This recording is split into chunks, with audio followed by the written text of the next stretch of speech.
Castono, give me a good clean up. Will any fighter do anything considerably different in the rematch? Who will seize tactical control early? The first round of the last fight was really a cautious, collective round for both guys. Let's see if this is the same thing. And Charlo already splitting Castaño's guard with the jab. It normally takes Castaño 1 or 2 rounds before he reaches the level of volume. Now, the last fight, he averaged 48 punches a round. He normally averages 77. Whether he can get up to that number remains to be seen, but he wants to be better than the 48. Their first fight was the first time in the history of the 154-pound division that a unification bout ended in a draw, as Charlo lands the right and then the double left hook to the body and upstairs. So early aggression from Iron Man. Gets early on as the first round. As you notice, he didn't want to commit too much to it.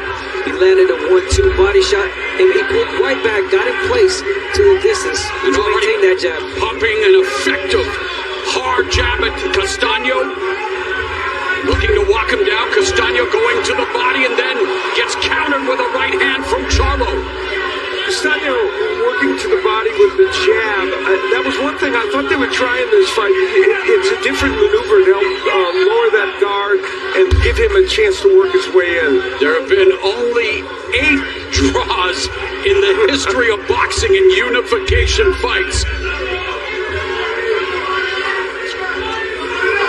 Yeah, this is definitely a pace that, favors Charlo. You want to maintain this rhythm, choose your punches. And there he doubles up the jab, utilizes footwork under a minute left in the first. And now Castaño, both of them exchanging, and Charlo backed up. Nice left hook by Castaño, though Charlo himself landed something. So far in this round, Charlo has not felt the ropes. Well, it's a much they promised to do more in the opening round, and they are. Yeah. Double jab from Castaño. Yeah, Charlo doing a good job just staying off the ropes, circling around. But Castaño, little by little, he's getting in closer. Yeah. Left hook to the body by Charlo, a right hand to the body. So Charlo putting in the early investment to the body of Castaño. And that's something that Charlo doesn't normally do. No, he's not a body puncher. Nice overhead right by Charlo. Castaño has done some good work even in the middle of the ring. He wants to show he can do that it doesn't have to be against the ropes. 9 of 33 for Charlo, 8 of 32 for Castaño. Great opening round. When Brian Castono establishes strong momentum in the first few rounds, he tends to stay at that level for the remainder of the fight. And Al, you mentioned it took a little while in the first fight, and well, Charlo coming forward here in the second, and Castaño responding, but both of them, especially Charlo, much more aggressive here early, Abner. Yeah, as he waits as Castaño comes in, Charlo pulls back and he lands his combination. It's all about the counter. Yeah, counter punching from the outside. But hey, nice right that hand is the Castaño. second, third right hand that I see Castaño landing. And you said it in the first fight, Al, the sneaky right hand of Castaño, and it's proving to be that early. Yeah, he's got a better right hand than most people think. That's the good work at range by Charlo, and this fight's going to be just like that the whole time. The times that Castaño has landed that right hand is because Charlo pulls back with his hand, with his left hand down. First time we've seen Charlo along the ropes and able to circle away, wanting to bait Castaño in, flashes the jab, hoping to get Castaño to counter, then deliver a shot. Lands a nice right hand through the guard. There's the jab blocked by Castaño. Now we're yet to see Castaño's left hook. He's landed the right hand. He's got to follow up with the hook. We saw that jab to the body by Charlo. That's how he unified the titles against Jason Rosario. He's dropping him and stopping him with what was really a jab to the body out in the 8th round. Nice right hand from Charlo. And a left clips Castaño. Good movement from Jermel Charlo, and even though this isn't a big ring, it's 20 feet, he's used it very effectively so far in this fight. Very effectively. You can see the changes that he's made from last fight to this fight. He feels a touch on his glove, he comes back with the counter punch. There's a combination by Castaño, blocked, and then Charlo left uppercut, left behind the guard. And that left hand, a very effective weapon for Jermel Charlo. Under a minute left in the second. Lead left hook, right hand by Castono. Left hook to the body by Charlo. Castono has to be a little bit more aggressive. That jab and the style will make it difficult. And not just aggressive by closing the distance, you gotta throw punches. More volley from Castono. And now the bigger Charlo. Oh, rips the left and the left uppercut up the middle by Jermel Charlo. Now that's in a position where Castono wants to get in there and try to throw that hook. And especially with Charlo on the ropes, although it was in the second round where Charlo hurt Castono in the first fight with a left hook. Castono comes back. And there Castono with some body movement, trying to find a way to navigate to close the gap like he needs to do in order to find success, and did have success at times in that first fight last July. Now, for some fighters, averaging about 50 punches a round wouldn't be anything to get excited about. But Charlo has averaged about 50 punches in this round. He normally averages 37, so he's been more active as he suggested he would. Castono only 88 punches so far in this fight. That's how you want to start the round. Charlo establishing the jab, the distance, and you saw when Castono got in, what did Charlo do? He grabbed onto him right away. Charlo just misses with that sweeping left hook. Charlo fighting smaller, leaning back and has to be cognizant of the uppercut, stiff jab, and then the right hand to the body. So he's going to the body a lot sooner here in this rematch. Look at the steps back that Charlo takes. Yeah, good footwork. Not lounging on the ropes like we saw him do at times early and throughout the fight in their first meeting. Now there you go, Castono. You want to take that jab away with that right hand over on top of the jab. Have Charlo think twice before he lands that jab.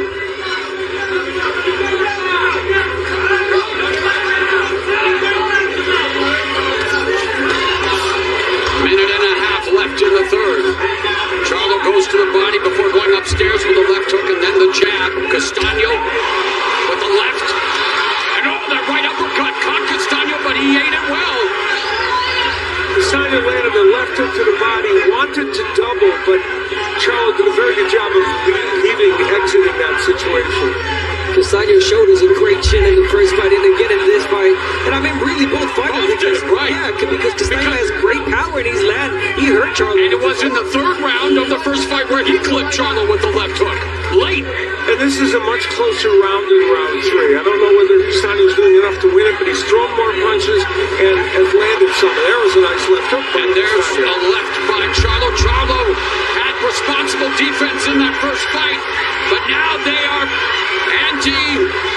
ramping up the output and the pressure.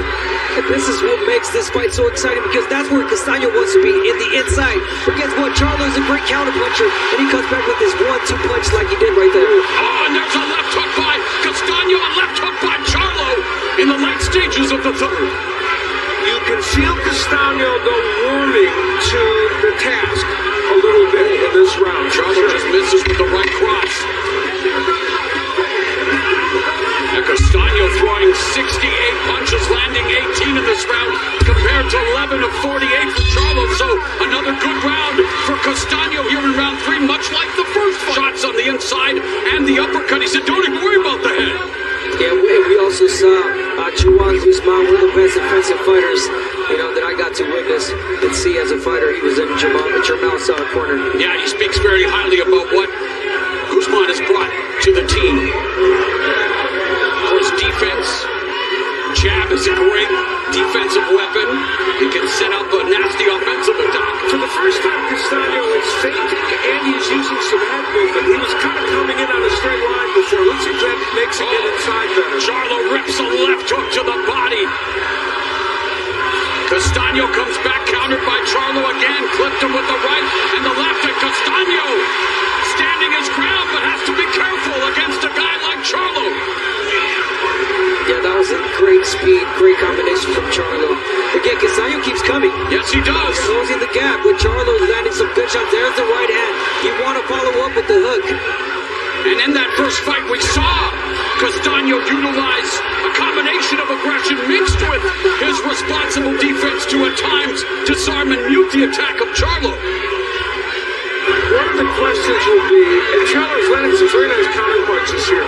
What effect will the pressure of Castaño have as we move out? And how many of these early rounds does Charlo bang? Well, we're seeing Charlo utilize a lot more footwork. Yes, he's on the ropes, but not as long, and hasn't had to face much of an offensive onslaught from Castaño when he is on the ropes. Yeah, the few times that he is on the ropes, he counter punches really well. Obviously, Castaño lands one or two punches that are really clean, but I think that for most, I think Charlo's landing some good shots. There's a lead, left hook to the body and right hand. Castaño putting together a combination in the final minute of the fourth. Both throwing left hooks and Charlo's landing with authority. And what an exchange here in the fourth in the center of the ring.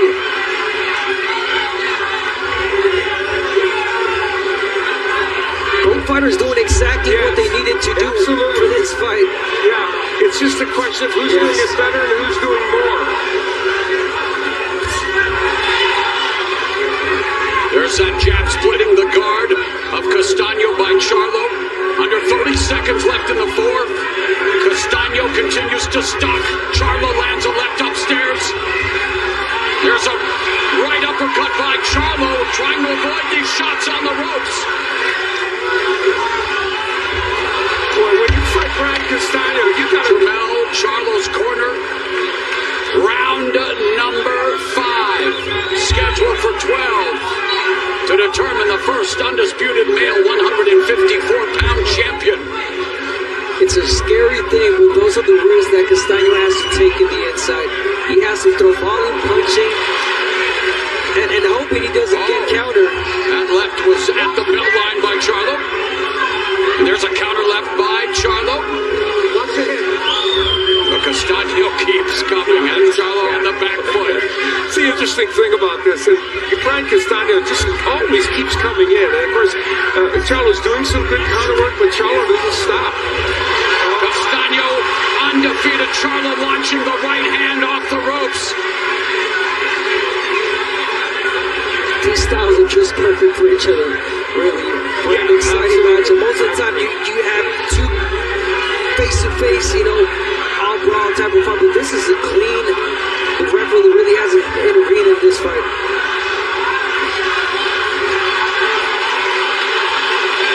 And Charlo with the combination. Castaño going to the body before going upstairs. There's a double, but then beautiful counter again. The left by Charlo that momentarily stopped Castaño in his tracks. Castaño was getting in better position to throw those double left hooks, and that one did land. But as you point out, Charlo's still smart, poised enough to counter it. And that's what the Charlo camp told us. Abner, you're mentioning it. What Castaño has to do in order to be successful actually plays into the fact that he opens himself up to these counters from Charlo. He does, and I think Charlo's camp knows that. And that's exactly it. And every time he feels a punch here and there, he'll counter right away, but it's hard because the volume that Castaño puts in is not as easy. So it's definitely a hard working rate for both fighters. Charlo continues to be economical in his output when it comes to punches, but he's landing them, and Castaño is too. Nice right hand by Castaño. And double left hook, and there's a left from Charlo. Incredible two-way action.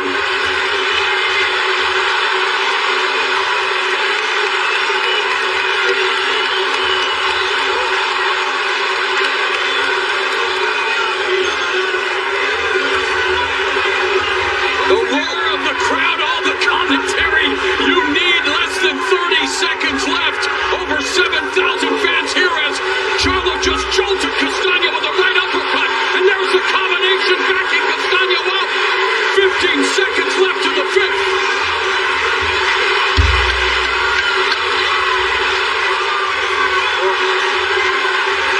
Mamma mia, what a fight!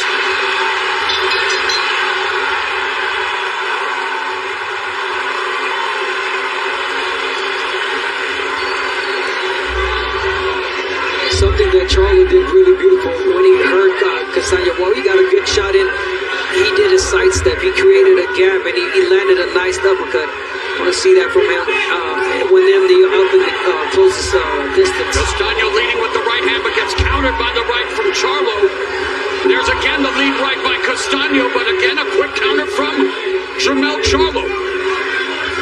has to be careful. He's eating a lot of right hands. Leaving that left hand down. Both of them have been down once in their respective careers. I apologize, Al. No, it's okay. And that is the part of Castaño's game that's a little underrated, but he can get it in there. We say they're both been defensively responsible in the first fight. A lot of these shots getting through tonight. You want to keep doing that right hand. Jump in with that right hand. There it is. Throw the left hook. Keep going. Stay in the inside. Working a good rate. Now, if you're Charlo, you want to jab. Stand Look at as the a jab. power punches. Power punches you see, and that's to Castaño. And of course, the jab edge will go to Charlo. So that's what kind of counteracts that a little bit. Charlo trying to utilize his footwork. Castaño not going anywhere, doing a good job trying to cut off the ring and keep Charlo corralled. There's a jab from Castaño that lands, countered by Charlo. Charlo utilizing his upper body movement, but getting tagged more often. You know, and we've seen Castaño land 3-4 good jabs. Underused weapon in the early rounds. It is. And we mentioned the jab. You got to be effective with the jab. Constant with the jab if you're Charlo. But then again, Castaño comes with the right hand. And there's that big right hand on cue, Abner. And there's a right uppercut by Charlo. You want to work inside punches now if you're Charlo. Tag from Castaño. Castaño is putting together combinations. Going to the body. Charlo digging with the uppercut. This is the Brian Castono that's a hard guy to deal with. Constant pressure and combinations. Two-time titleist, as is Jermel Charlo, but it's for all the marbles. It's to become undisputed. Right hand lands for Jermel Charlo. Left uppercut on the inside, left hook by Castaño. Tremendous two-way action as we reach the midpoint of this historic night in Carson, California.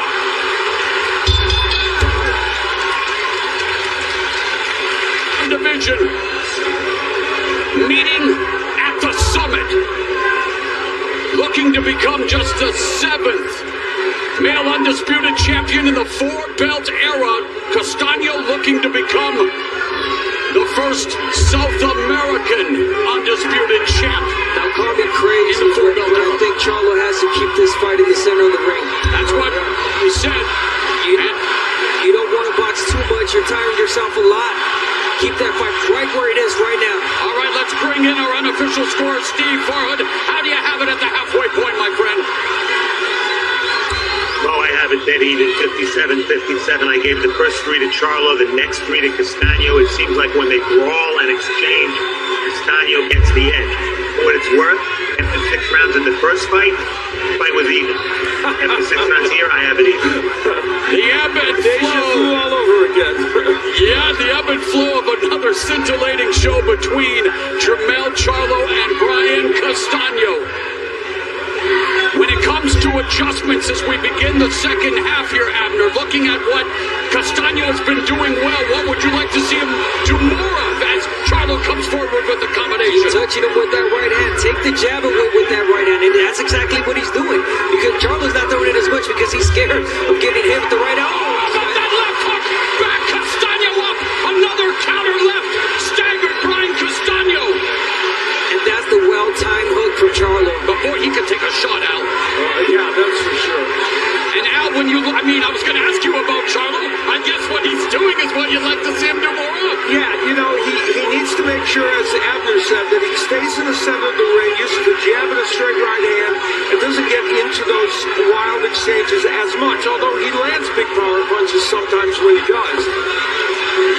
So you see everything from that. Neutralizing a little bit, Yes. the numbers that Castaño in this round is putting up. But man, you talked about the jab, which wasn't as active for Castaño in the first fight. Much more here in the rematch, and now Charlo trying to come back. But with Castaño, he's always under pressure. And Castaño's thrown 155 jabs in this fight. That's Incredible. a very good number for him. He wants to continue doing that. Even when it misses like that, it helps set things up for him. Jab from Charlo on the back foot of the ropes, hoping again to land a counter. Jab to the body by Castaño before Charlo's jab was blocked. And there, three-punch combination punctuated by the left uppercut. And there's a combination by Castono. And again, it's Charlo picking his spot in that eye of the hurricane, landing the counter shot, just missing with the left uppercut. Third 9, Castono leading with the left hook.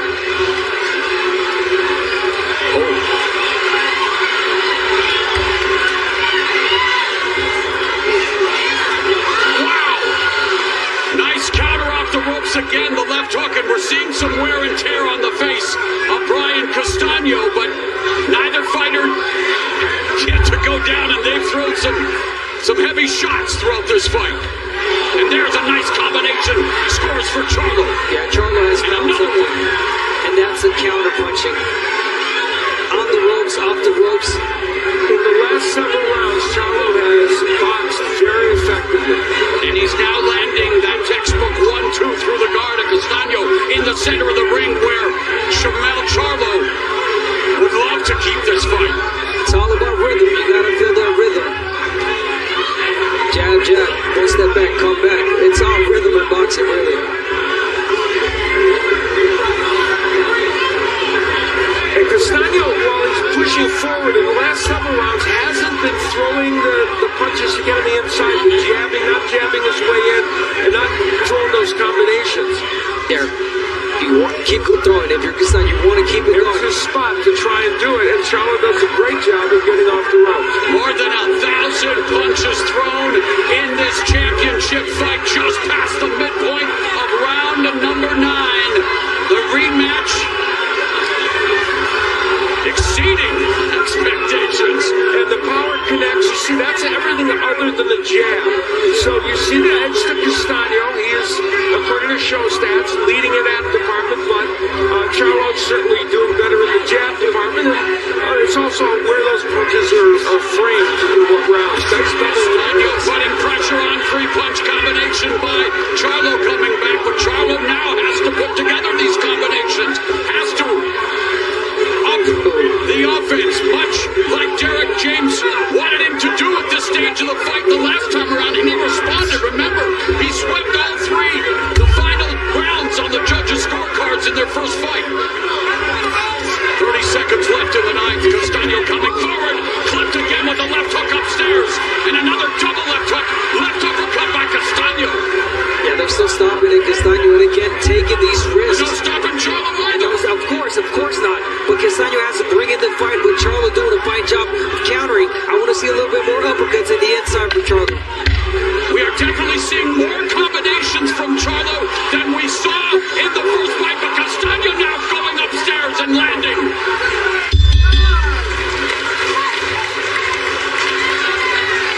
Number 10, and this was the round in the first fight where Charlo hurt Castono and felt that what he said, made his only mistake in not stopping Castono. Jermel Charlo is a good finisher in 12-round fights. He was very good in the fight with Castono. He finished the Harrison fight well. He's come back in other fights when he fought John David Jackson. He's a good fighter in the later rounds, and if he has built up a little edge, as Chief Farwood's scorecard suggests, Castono could have a problem here because Charlo is usually good in these later rounds. And again, the office, the work in the office, which is the gym. We're talking about the defensive side from Charlo. Combination by Castono, and a better combination from Charlo as a counter. Juan Guzman, having Juan Guzman in his corner, you can sense, he learned a lot from him. Using the whole ring, the jab. Steve Farwood unofficially feeling like Charlo has moved ahead in this fight. Of course, that's unofficial, but it feels like Charlo's done well these last few rounds.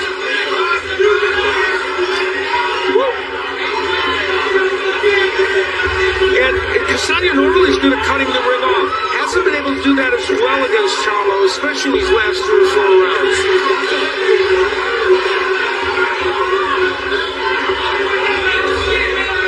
Castono continues to put on the pressure, throws the right hand off the break.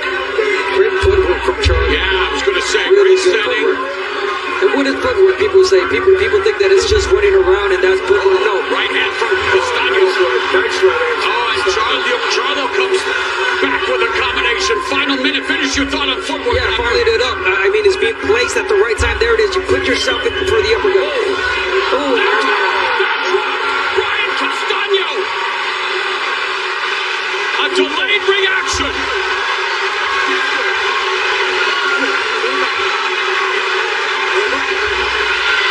And just like in the first fight, Charlo has Castono hard in the tent, but unlike